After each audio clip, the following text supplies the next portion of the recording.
Selanjutnya langsung saja pada pendahuluan. Nah, susu adalah sumber nutrisi penting yang diminati oleh berbagai kalangan di Indonesia. Konsumen mempertimbangkan atribut seperti harga, rasa, ukuran, dan popularitas dalam memilih merek susu.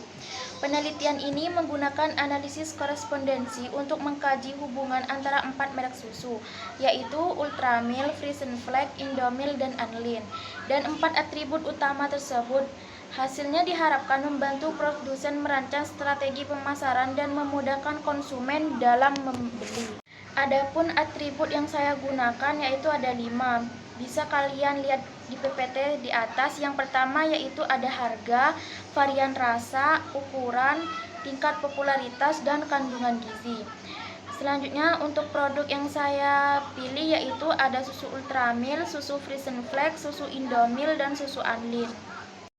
Pada gambar di atas adalah hasil data kuesioner yang saya pindah dari kuesioner ke Excel.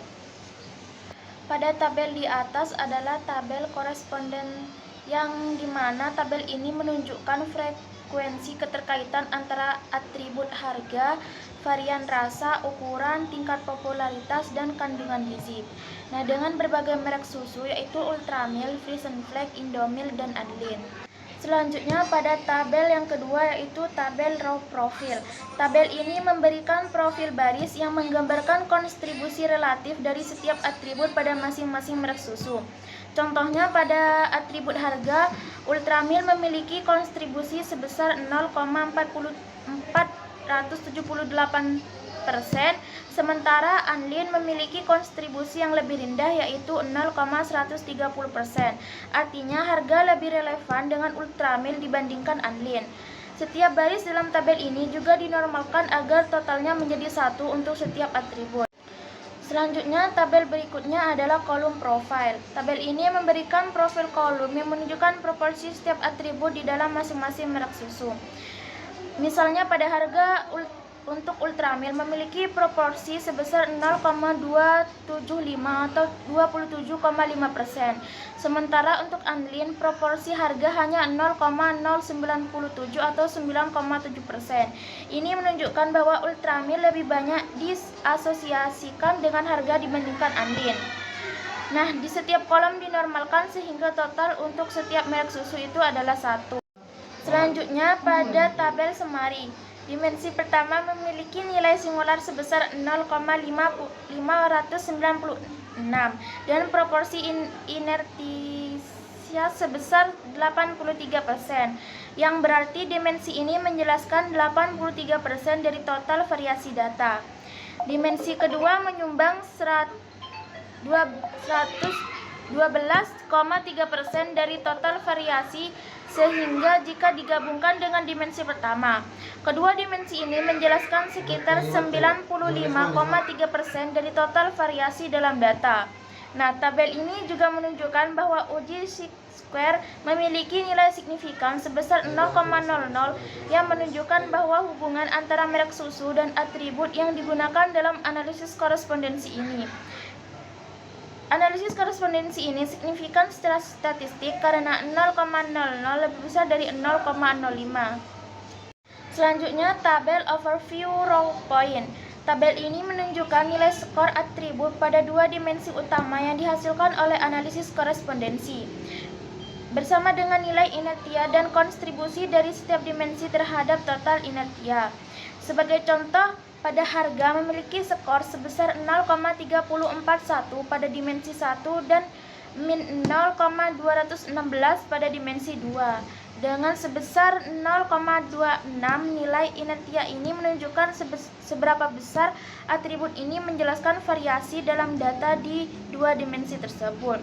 Atribut pada kandungan gizi memiliki inertia tertinggi yaitu 0,258, yang berarti bahwa atribut ini berkontribusi paling besar terhadap variasi data di kedua dimensi. Selanjutnya tabel yang kedua overview column point. Tabel ini memberikan skor untuk setiap merek susu pada 2 dimensi utama serta inertia dan kontribusinya. Sebagai contoh, pada Ultramil memiliki skor min 0,338 pada dimensi 1 dan min 0,045 pada dimensi 2. Dengan inertia sebesar 0,042, artinya Ultramil lebih terkait dengan dimensi 1 dibandingkan dimensi 2. Selanjutnya pada Anlin memiliki skor yang paling tinggi pada dimensi 1, yang menunjukkan bahwa merek ini memiliki hubungan yang lebih kuat dengan dimensi 1 dibandingkan merek lainnya.